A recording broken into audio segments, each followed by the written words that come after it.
in. We'd love to see it, by the way. Also, if you have some pictures of the hail from this morning too, use the News 8 app or the Storm Track 8 app to send those in. I've already got two to show you here coming up in a moment. But first, we got to talk about some of the slick road conditions because we are seeing some patchy ice start to form, especially on bridges and overpasses. We have temperatures right around the freezing mark, so that's going to be an issue, as well as the fog. You can see that on our Bridgepoint camera here. Let's start with the hail pictures though, and this comes from our storm chaser, Justin out of Moline. Some pea-sized hail initially mixed with some sleet, but then he says the hail escalated kind of more to penny size, and you can see almost quarter-size hail at times. Prompting that stronger storm to move through the Quad Cities here earlier this morning. Now we've got another round of storms on the way. It's quiet in the immediate metro right now, but here's the next round of storms that we're tracking for you, pushing through Burlington, another one all the way back through Keosauqua, and this will soon be in Mount Pleasant and Mediapolis, all pushing to the north and east. And yeah, there's a good amount of lightning with this too. A lot of negative strikes, but there's an occasional positive. And if you remember, we talked about those last year during Storm Tracking Universities, when you get those big positive strikes, the loud booms that come out of some of these storms. And that lightning going to be in here in the Quad Cities, I think, in the next hour and a half to 2 hours. So here comes the next round. That'll also bring some thunder sleet with it through the 8 o'clock hour. And then that's it for today. We'll quiet things down as we get into the afternoon.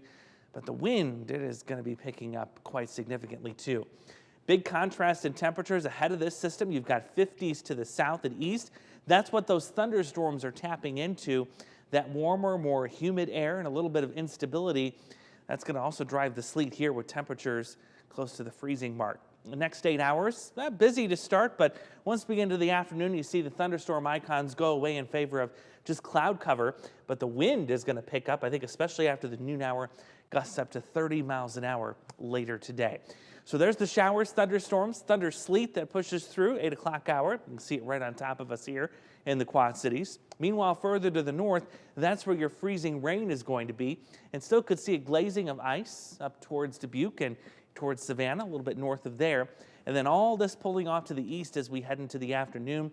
Colder temperatures will be filtering in behind it. Reminder, winter weather advisory continues for Jackson and Joe Davis County. That will go until 6 o'clock this evening, but I think it'll probably be let go a little bit earlier than that, as most of the activity will be ending around the noon hour. Icing potential possible where you see the pink just north of the Quad Cities, but the darker pink and purple, that's where it's likely, and that's why you've got the advisory up to the north. Your accurate 8-day forecast, I should say, featuring another round of some snow here on Thursday. Let's take a quick overview of what that looks like. Weak system, but it will provide some snow showers as we go into Thursday afternoon, Thursday evening. Accumulation potential, well, as of right now, it looks like it's going to be highest north and east of the Quad Cities, where we could see a dusting of new snowfall.